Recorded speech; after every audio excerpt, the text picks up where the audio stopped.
Hi, hello, welcome to Confitura. This is the last presentation for today.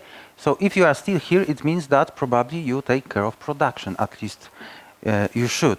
Today I will take you into the journey to Chernobyl.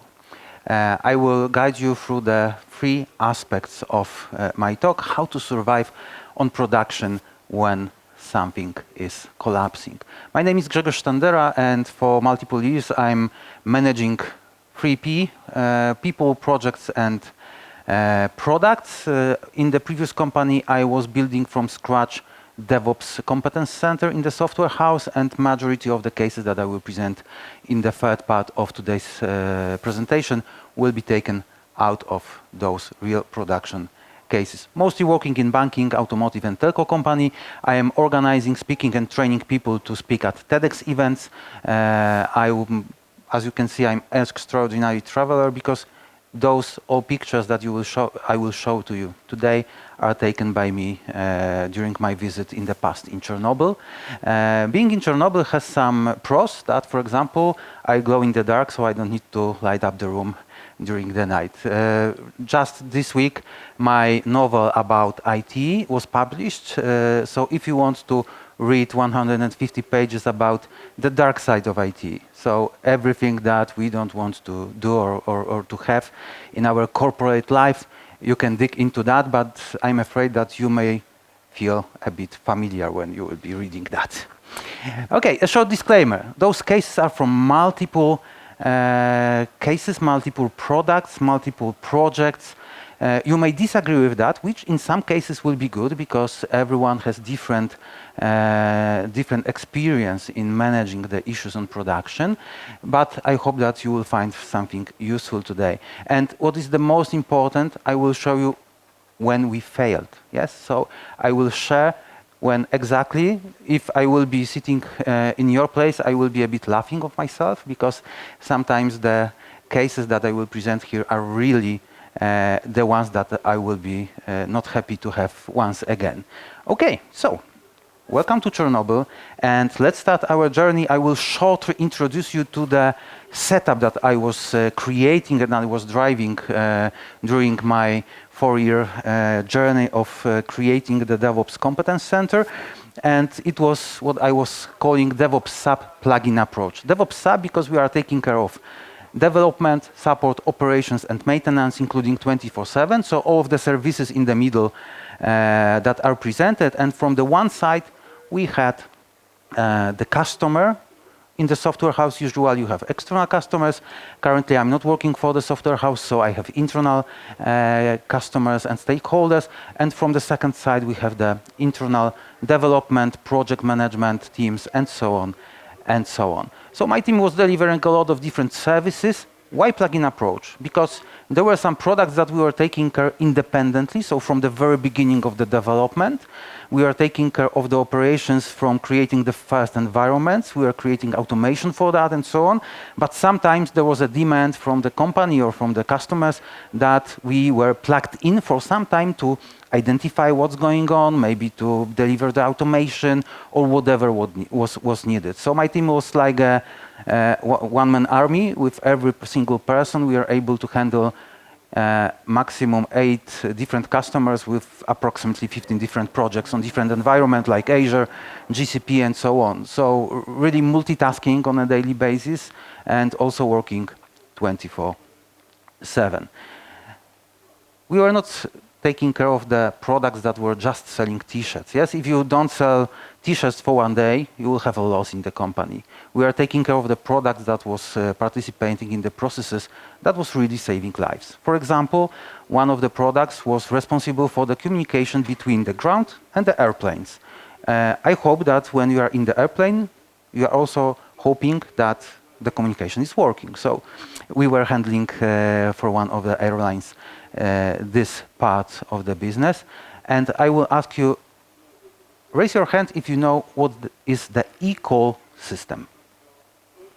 Okay, one person knows. So I will present a bit. E-call system is mandatory in UE for the vehicles after 2000, I don't remember, around 20. Installed inside the vehicle, and you got the button, so you can just press it and ask for help in case of emergency.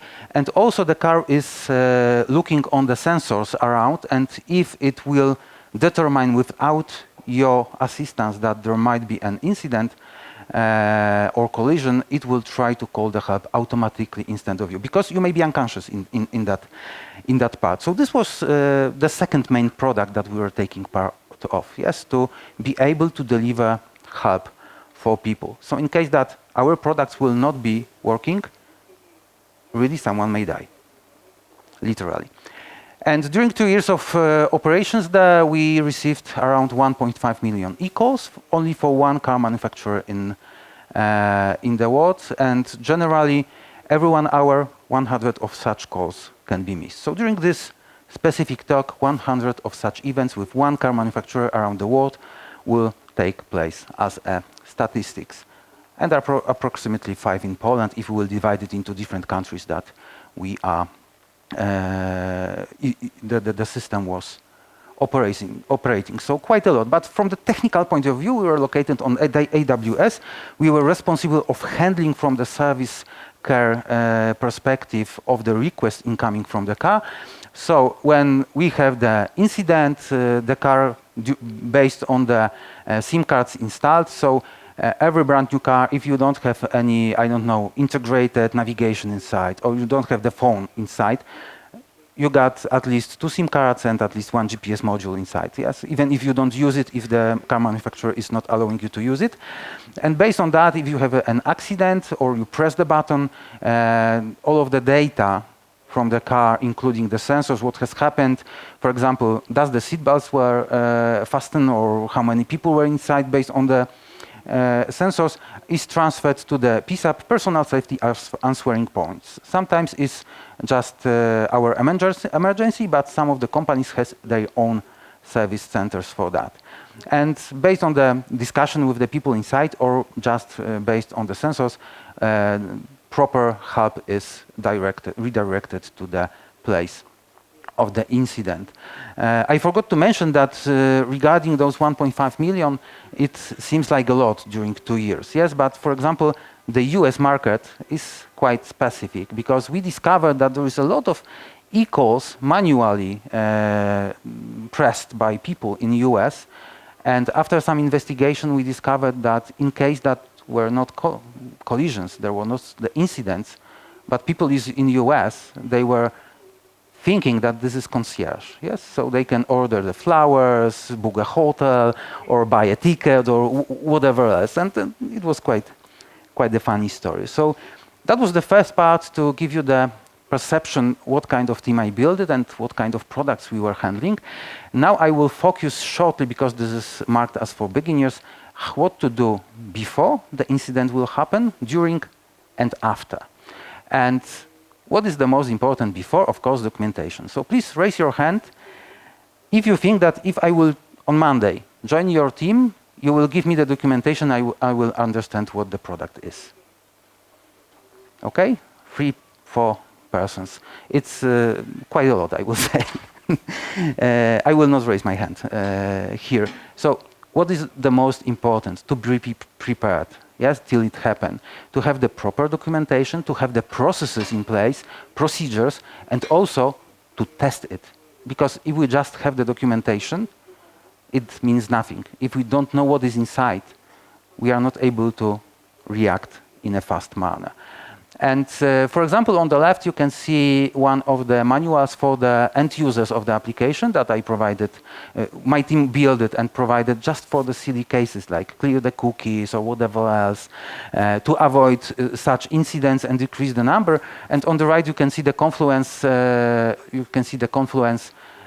Pages that we built it for handling those operations. So a lot of manuals, a lot of information, some reports, some defects, and what already was discovered. I can say that we were documenting every, I will say, important issue that we had on production. And after 1 year, for example, it happens again. And to be honest, no one remembers what was happening, what was going on there 1 year before, yes?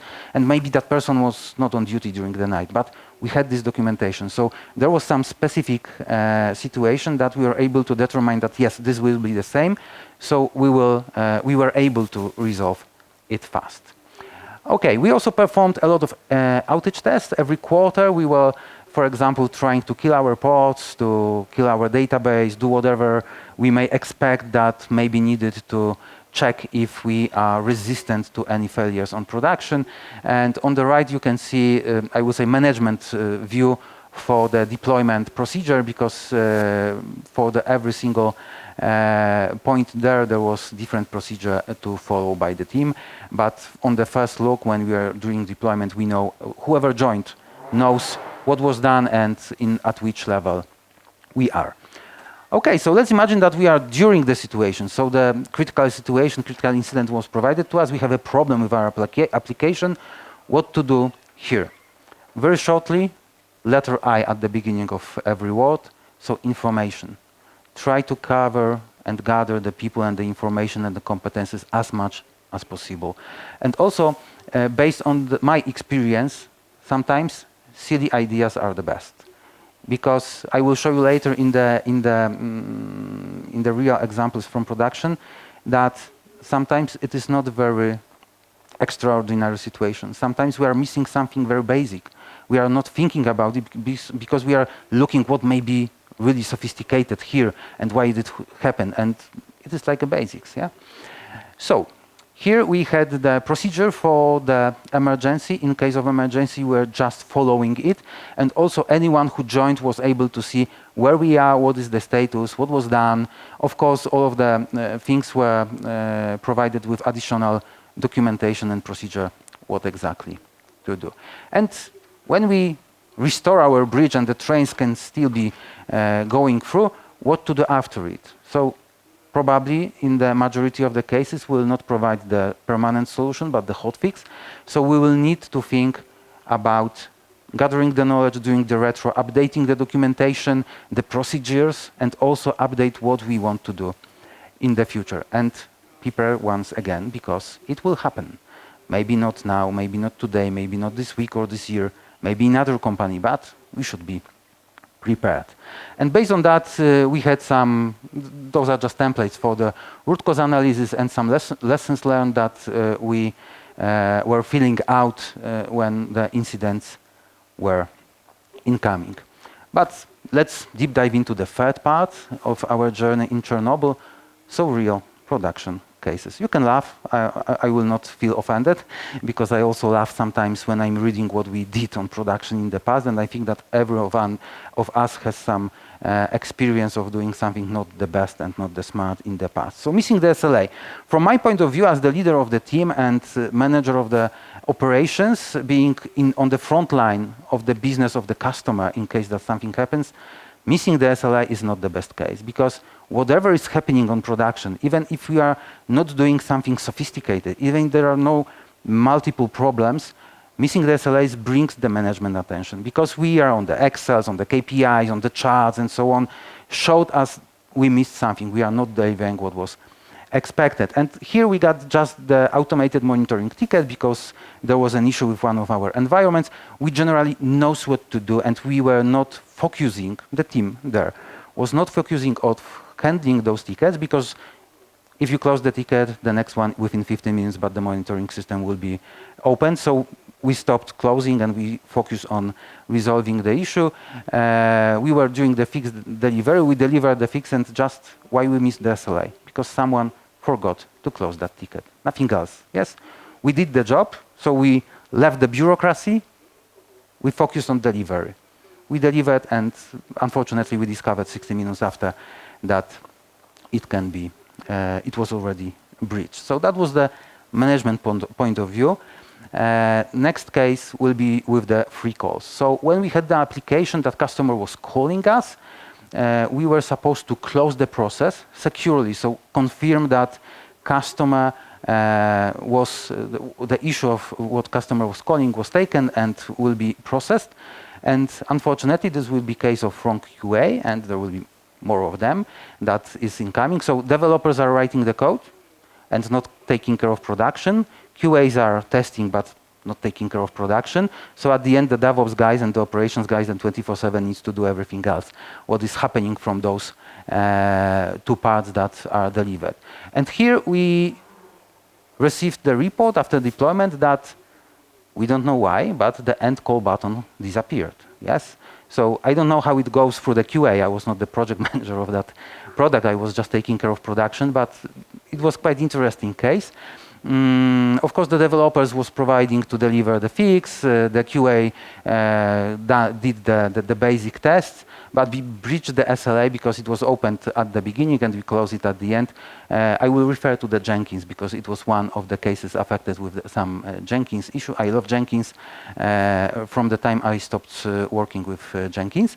So generally, it is showing that sometimes even if we have really the good or quite wide QA team, we have developers with the seniority, we can miss something and the customers will do the test on production instead of us. And in this case, I don't know how it happened that they didn't see that during the test.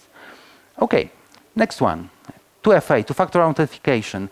And here I will start the story of cases where it was not our fault. Yes, generally, if you are receiving the issue that is not related to your application, to the environment, or the part of the environment that you are managing, in general, potentially you can just close the ticket. Sorry, this is not here, or redirect it somewhere there. But if you are having the life-saving processes, you are not able to do that because then I will be on the management perspective view, and I will be called why we didn't assist or do something. So we had a situation that we did receive the critical incident, so 1 hour for restoration during the late evening, and users were worldwide were not able to log into the application. What has happened? 2FA component, which was delivered by other teams, stops working. So the users that were already logged in were able to work, but no one else was able to be logged in to the application. And service centers worldwide were struggling because there were shifts. Of course, maybe you can work on someone's other's login until we will resolve the issue, but that's not the best from the security team perspective if we will ask them. But I want to point out here one thing. We started this application from scratch and we didn't at the beginning implement 2FA. So 2FA was it was like a config for us, yes? Do we want to use it or not? And the whole company was struggling of the 2FA, and during that time, we discovered that this is just the config for us. So we can disable 2FA and just able the users to log in with the login and password. We ask our external customer if that's the solution that he is accepting, because this is security on his company responsibility, and we receive information. Okay, yeah, life-saving processes or communication between the ground and the planes is more important than having two-factor authentication for a while. So we started to change this config, test it on the 3 lower stages, and during the time that we were just ready to deploy it on production, the 2FA resolved the issue. But by creation of our environment, by adding it as something that we can configure, we are able to solve the issue, even if the 2FA will be down for a few days. So that's the case that sometimes when you have different perspective, when you have different cases, or you are thinking if we should do it this or that way, make it flexible. You never know when it may be used. If we are dropping some functionality, we can just not use it, yes, but sometimes removing it is not the best solution. It depends, of course, from the case, but here it was a value for us. Yes, it was good as a point for the customer that we were able to resolve that issue without having the 2FA working. Next case will be about the network issue, and here I will be able to talk for 2 hours because we had for the external customer some space on the AWS that was dedicated for us, but the majority of what was on top was provided by that company teams. And usually if we have issue, there were 2 teams. Yes, like 2 network teams responsible for delivering the services to us. And at the beginning, we were starting with the first team to ask, okay, what's happening? Because we can see disruption in our application. We receive high incident from the service centers. And the first team was saying, oh, this is not us, this is the second team. Yeah? So we were starting the procedure and logging the ticket to the second team. And after 1 or 2 hours, we received information from the second team, this is not us, this is the first team. Yeah? How could be different? So after some time, we were clever, so we were logging these incidents both at the same time to both teams. And if we receive one answer from the first team, we were just pasting that they are saying that this is not them, so it should be yours. Yeah. And to be honest, sometimes we discovered that those teams closed the incident saying this is not ours, but we were able to see in the logs, but when with the time that they closed the incident, it was magically starts working, the network, yes. So here we have a situation that we had the network issue, also during the night. It was 2 a.m. I don't know if that was the case, but once I remember that I need to switch off from the emergency call because I need to give milk to my son during the night. So we closed it around 5 a.m. and primary firewall went down. So we got the second one, but the second also went down. So nothing was our high availability of that company was maybe not the best. They did the manual failover, resolved the issue, and brought the servers back online. But again, it was out of our control. It affected us, our business as a software house, with our delivery for the customer. Yes, because top management don't always understand that, oh, we failed because of other teams. Yes, for the big companies, you may be dependent on the infrastructure and you can do nothing here. And I had also some experience from the physical database data center where we had a test, power outage test. So we need to test the power on the first line, and it was disconnected. And at the same time, when the power was switched to the second line, it just broke because the voltage was too high and something didn't wrong. And firewalls, MikroTiks, exactly were burned out.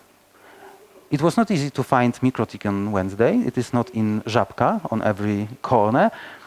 We did survive only because of the fact that this model was out of the market. We had few additional both in that data center in case of emergency, but not expecting that 2 of them were disabled at the same time. So high availability is working until someone or the system or the situation will really check if it's really working. Okay, list of refunds. Also something relating to the QA, but basically to the, I will say, scope of work for the project and the initial information how we should build it.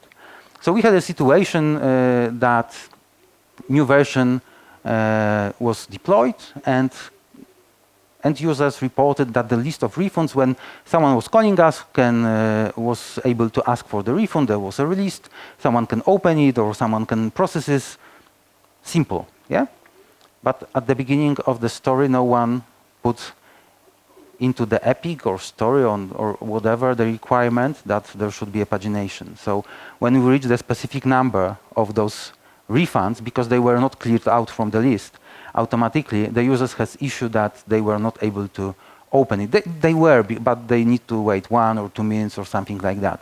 And also, before in my personal life, I was many years ago working in one of the banks as the customer care person, and they asked us to book the contact with customers for every quarter. Yes, so I had around 1,000 or 2,000 customers in my portfolio, and they asked me to make a meetings to be able to remember that I had to call every single customer to ask, do you need anything else? Maybe you need a loan or whatever else. Yes, and in that bank they also didn't discover that when I put every of that, the main system that was on the website for me to maintain the customers and make all of the money transfer and whatever else was needed that time.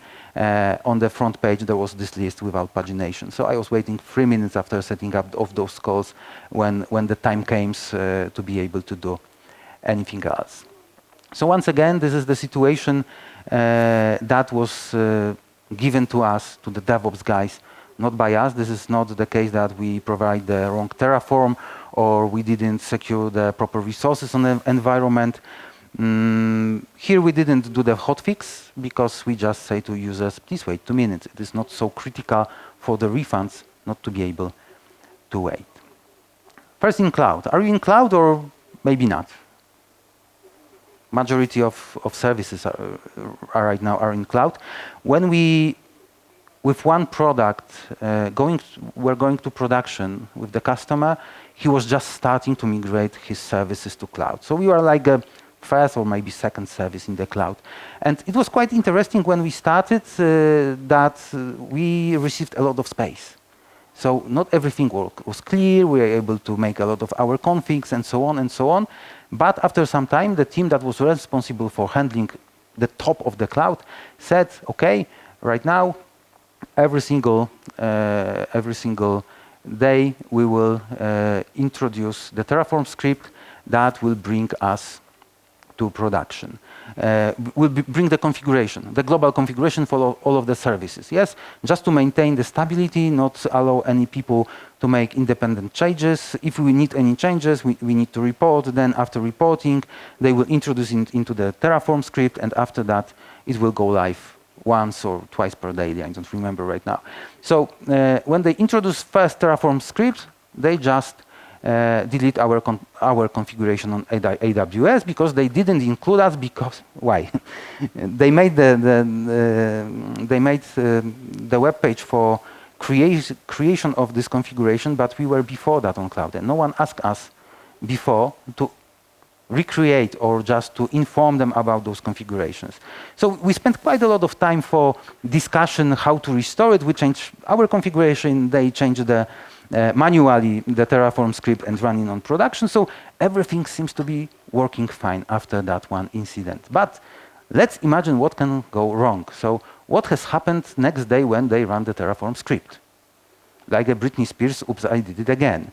So they just didn't include our changes to that script. So someone was working with us day before on the high critical incident and restore it, but didn't put this config to that script for the Terraform. And it's not the only case that I can bring to you based on my experience with such. Sometimes we were informed that we missed something in the configuration, but we decided to make the disaster recovery test and let's reboot the servers, yes, and see what's happening. And then was really a tough time and rush hours for us to see what we missed and what maybe a few years ago someone introduced to the config file. So after second time, finally, it was restored. And now I will go to Jenkins. This is my lovely one. If you will think like Jenkins is a bed that when you are tired, you can take a nap. For me, this is like here, yes? And you got one specific case listed here, but what is the most important? On the right, you can see number of incidents raised by my team to Jenkins team that Jenkins is not working for us. So we are locked on production, and this is just for the 3 or 4 months. Every second or third business day, we had an issue with Jenkins when we were trying to deploy our application to any stage. So at the beginning, we were on the common Jenkins instance with other components, other teams, other services, and we were able to see that, for example, they are changing the configuration or other services are also deploying at the same time. So, sorry, end of resources. Also, like for the network guys, if we report an incident, they were saying that, no, everything is working, but from the time that they stated it, it starts working, and because we had some higher access than we should, we were able to see that, yeah, they did change something and restore it. So we asked them to prepare for us our instance just for us, yes? To be totally independent from other services and so on, to be able to see what is the config, to be not to be touched by changes from other services that they are requiring for some temporary basis. And the right list is after we receive the single instance. That's the reason that I love Jenkins very much. So during first 4 months, 21 days without working Jenkins. And the question is, do you have manual procedures for deploying on production? Probably yes, or you don't know, or whatever. So we had a chance to test if our procedure is working, and it took longer than the issue with Jenkins to deploy on production with the manual procedure. So I will go back what to do before the situation happens on production. Check your documentation and try your processes. Yes, we had the opportunity to do it on prod, but after that we started periodically to test it also and try, for example, when we had time to go from the test environment to E2E environment manually. Yeah, just not to forget how to do it. Okay, next is the missing index. We are diving into the database area. So, there was multiple cases here. This was the case that someone asked us to be plugged in. So there was an issue. The team of that product was not able to resolve it. So we were asked, okay, please come and see what's going on. And here the difference between number of received and sent messages was not proper. At specific time, the number was higher than it was expected. Mongo sent to that team the report of the high CPU usage of the database, and there were two findings. First, that component that was sending messages to that specific microservices has an issue, so stops sending, but was still gathering those messages for us. So after that issue was resolved, it does just send all of the messages in a row. So that was the reason that this Mongo CPU was high, and we received some different strange number of messages. But also after investigation, we discovered that it can be optimized. So by simply for the other team adding missing index on database, we did improve the performance of the database. So in case that in the future that specific components will also stop sending messages and after some time send all of them in the row, that application was able to survive. There is no time of opening, closing, and the priority because we were plugged in just to investigate this specific case. Okay, this will be the silly one. Azure issues. We had a problem on production that unfortunately our services were not working as it should be. Of course, we were located on the 2 Azure regions because for the high availability, and we were receiving 1/3 of the average number of messages. We checked everything, pods, server, CPU, all of the Dynatrace, Kibana, Grafana, monitoring, whatever. We didn't find anything. But we didn't check if Azure has a failure. Who can imagine that on the same time you will have similar failure on 2 Azure regions when you are located with your high availability? And that was the case. And it is silly because we didn't think about it at the beginning, but after a time we introduced into our emergency procedure to check if there are any failures with the global cloud environment that we are on. Yes, we are all used to that. The cloud is just working, but sometimes this situation statistically may happen. And now I will go to Log4j. 3 years ago, did you have the situation with Log4j? I think that majority of the market with Java was affected. We also, because the application was based on Java. So we discovered it, of course, it was when it came, the zero-day exploit, it was propagated as an information to everyone, but we needed to wait for the customer to ask us to do something with that.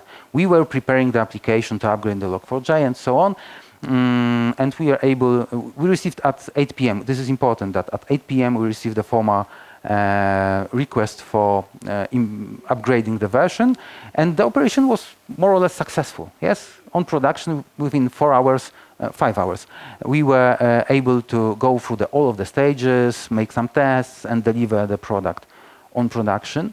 But next day, we discovered that 16 minutes after it was reported to us from the customer, we were attacked on E2E. E2E was propagated to internet because due to the worldwide functioning of this specific product, there were some areas with possibility to use the intranet solution, so more secured, but some of them were we needed to use the internet not only for production but also for E2E to check the new functionalities in strange markets like Singapore or Malaysia. So what we did a local dump of everything that we had next day, that just all of the logs and so on, just in case that the security teams wants to investigate it. We also, of course, do the DB snapshot and restore the application to the previous version, because we didn't know if there was something changed after our last day deployment. So we deployed the previous version, restored the database from 1 or 2 days before, I don't remember exactly, but before the possibility to be attacked. And after that, quite fast, we deployed the new version just to be secured. Yes, but for the future, what we learned that during the whole 5-hour process, the E2E was important for us like half hour or 1 hour. Yes, we needed to prepare the change in the code. We needed to deploy it to the dev, test, E2E, and prod. So 1 hour will be enough for having the E2E online. And what we should do at 8 p.m. that we received the incident, we should just shut down all of the environments that were not needed that time. Of course, due to the life-saving processes, we were not able to shut down the production. And it was also customer's decision that we know that potentially we can be attacked, but life-saving processes were more important than this specific case. Cloud code. So you expect that everything is working, but unfortunately not. And the cloud code is not from your side, because some people were reporting that they have 500s when accessing our application. And once again, bots were up and running. We were locally able to log into the application. There was no other reports that something is not working properly with all of the observability and monitoring tools. And we were not able to find any root cause on our side. So once again, we logged the tickets to two network groups, and it was connected with the deployment that we were not informed of. And unfortunately, the whole company E2E services were down for 2 days. They did the rollback. They did, of course, redeployment with the fixes. But this showed us that, I don't know if you have in your company, how wide is your infrastructure. Do you have something like the deployment calendar or something like that to see who is deploying when, just to avoid potential conflicts and so on? We had, and in case that they will input that information there, it will be quite obvious for us who probably make the impact for our application. But they didn't. They forgot, or they didn't want to just simply put one record into the database for the deployment calendar. Also, what we did after several being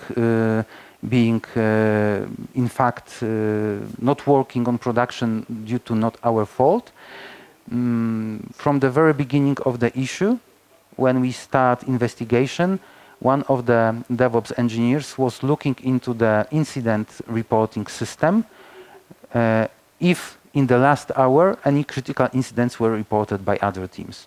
And maybe this is silly, but it was working. Because if it was wider issue and more applications were down, we at the beginning knows that, sorry, we don't need to check our application. Yeah?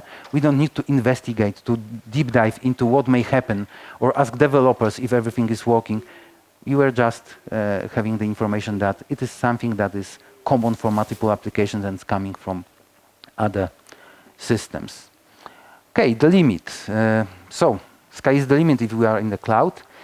In my history, I had the situation that we are adding more RAM, more CPU, more RAM, more CPU, and one day we discovered that there is no RAM and CPU that we can add more.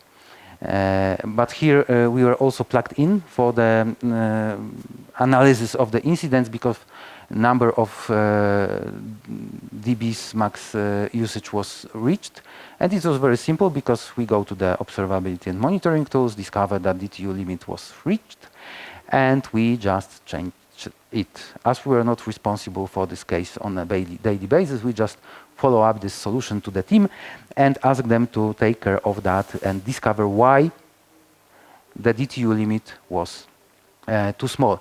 Maybe, which also happens sometimes, when we are starting on production, we are just setting the low limits, why to pay or why to, I don't know, check, and then someone forgot to put the monitoring when we reach, for example, 75% to review if the limit is proper when the application users are growing and growing in the processes.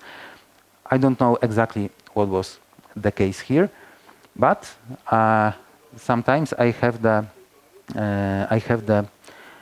feeling that every team is saying that our database is good, but in fact it looks like this. When you go to the tables, when you go to the connections, if you ask for some things, in Polish we have the perfect word drutujemy for that, and generally sometimes it's not easy. But did you in your life do the manual changes on live database on production? Raise your hand. I'm happy that I'm not alone. Yeah. But this is something that, to be honest, I was not going to do ever, and my team did not. But one of the developers who has the access to production and received the incident forwarded by us to investigate, he discovered that the case is just, you need to change one parameter on the database. Yeah, we forgot. And he didn't he informed us after, yeah, but first he changed it on the live database on production, and then he said, "Is it solved?" Yeah, so it was quite interesting. Yeah, we of course save a lot of time for deployment and so on and so on, but happily we didn't have any issue. And the next case will be the last one, and I love this case because this is regarding shopping. I name it intentionally. So imagine that you have the live saving processes and you got the person from Singapore or Malaysia or whatever, and he's reporting the incident with the title, application is not working, and description, application is not working. So, live saving processes, application is not working, what you are doing? Checking everything what is possible. Involving not only one engineer, because this is critical situation, you have 1 hour by the SLA to deliver. So we are doing whatever is needed to discover what's happening. And we checked everything. Everything from our perspective was working fine. We tried to call the reporter. We tried to email the reporter. And after approximately 2 hours, he took the call and he said, it was temporary network issue. I logged the ticket, but then I go to the market to buy some vegetables. And because they are recording, I will not say what we thought about this specific situation. I will just say that my team was ready to take a break, go into the car, and try to shake the hand with the person that logged it for us. But as I said, it was Malaysia or Singapore, and there was no direct flight from Łódź that time. So we breached the SLA because of the person that go to the market to buy vegetables. And speechless. Sometimes I think that if you are receiving some descriptions from the incident description quite often does not reflect what is really happening. And sometimes it is really crucial to ask the team once again what to do. So this was the last real case from production. Sometimes I'm feeling with the issues from production that I'm lucky. I'm lucky in my personal life because when I go to the train station and waiting for the train, I'm standing here, so usually the door stops in front of me. Yeah. So with the production, I feel the same, that when someone was saying shit hits the fan, I'm also standing in front of that fan. Yeah. Okay. So I forgot the last issue. Sorry for that. So application was rebooting all of the time. We were called to be plugged in, Docker on AWS was rebooting. As you can see at the beginning, it was rebooting from time to time, day by day. Then it was just rebooting in a loop. After that is what we did. And it was a permanent reboot of the Docker on AWS. My team did the analysis. Once again, maximum number of database connections was reached. We upgraded, so as you can see, after some time, this stops. But then we also observed that this maximum connection on the number of connections on the database are still growing, and this is strictly connected with those after this this loop rebooting of the dock. And we said that because that team said, okay, it comes to the normal, so you can leave, you can be plugged out from us. But we said, how it goes to the normal, like Docker is rebooting for you once per day. This is not the normal situation. There is something behind that we need to investigate. So we did it. My team spent 1 or 2 weeks for that to deeply investigate. We did find some SQLs that were not optimal, but at the end they were not causing this specific thing. We checked the balancer logs and many other things day by day. And we discovered that on the cloud there are 3 servers from Frankfurt, Oslo, and second from Frankfurt that from time to time are sending gets to us, like 50,000 gets at once. And we checked that there is no data that they are asking for. So they received 404 for that.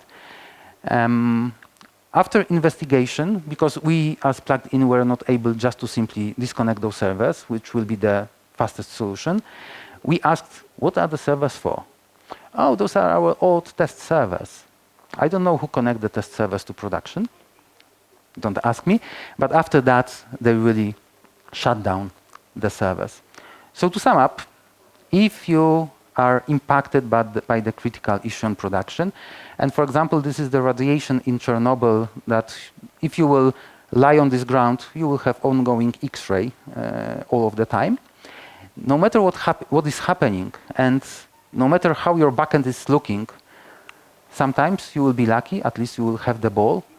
Please remember that for the customer, you should look like this. Everything is perfect. Stay calm, grab a coffee, try to resolve, don't panic. And as a summary, please remember that it will happen. You don't know when. You don't know what will be the impact, but this will happen.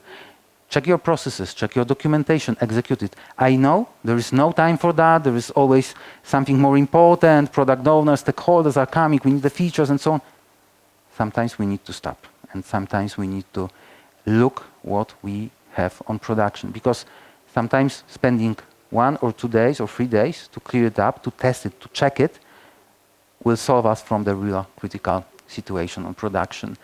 And we are one team army. We are working together to bring the product or to secure the product or deliver the product.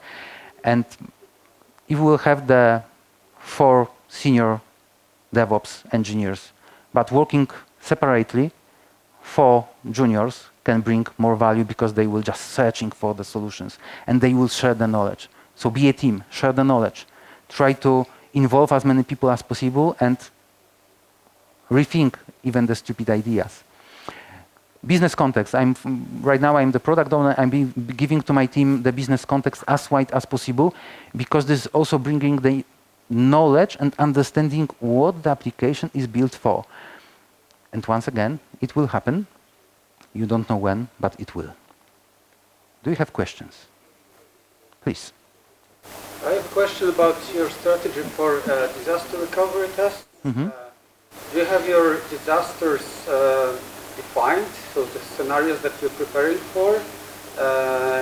And do you perform the tests on production, or you have some production-like environment to conduct those tests, and how often do you execute them? Okay, so the question is, because you don't have the mic, I will rephrase, about disaster recovery tests, how often and on which environment, yes? Yeah, and do you have a specific definition of disasters that you're preparing for? And specific definitions. So I can say that currently, in the company that I'm working, we had it very regulated. So I'm not independent in what I want to do. And this is a process that is ongoing and everything is I will say, specified what you need to do. Yes, every year we are doing the disaster recovery test, at least every year. This is What is your disaster? Like database? What do you have a definition of your disaster? Is it like database failure or network failure or like your messaging broker failure? What are you preparing for? What's the definition of a disaster? In general, the best disaster recovery test will be that you are going to the whole environment shutting down and waiting when everything will be reproduced or rebuilt or restarted. Yes, and then you rebuild the whole environment. Yeah. It should be done automatically. Yeah. But I can say a bit more in the software house. In that case, we're doing it once per quarter. On one of the slides was the whole scope. I don't remember exactly, but we were for sure killing the pods, trying to kill all the pods at once, and checking what will happen. We were trying to kill the database if it will be restored. There was Redis, if I remember. Also, we were killing it and checking if it will be working. Also, probably we were testing the redundancy or the high availability based on the regions in AWS. And you are doing this all on production. I will say that in different products or projects that I was working, we had the opportunity to do it on production or on E2E. Yes, I will say this is. I will be happy to do it on production, even with losing 5 minutes of working application during the night. But sometimes customer case or regulations does not allow you to do that. So then you can go to the similar environment and.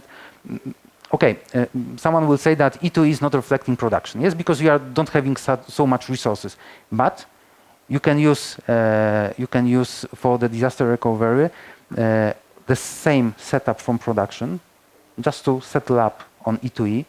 You can build some tools to with the QA's automation to build the same load for the application, and then you can at least think that it will be a bit similar to production than just with the regular E2E. I presume E2E, you mean by E2E you mean some end-to-end test environment, yeah?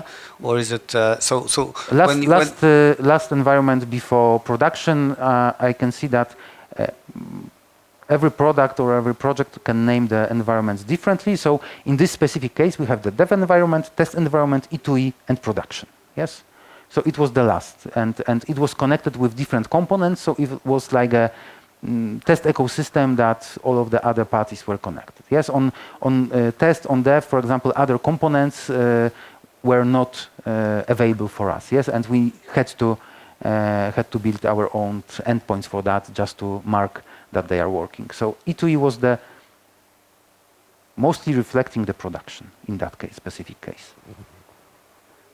Remember, when the shits hit the fan, it is fine. Grab a coffee. Try to resolve.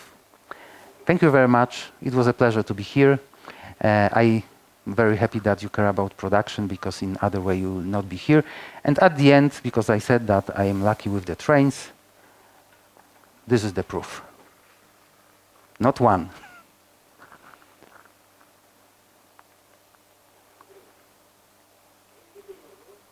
I don't have the movie with the fan in front of me when the incident is incoming, just with the train. So, if you are going home by the train, good luck. Hopefully it will not be delayed. Thank you very much. It was a pleasure. Have a nice day.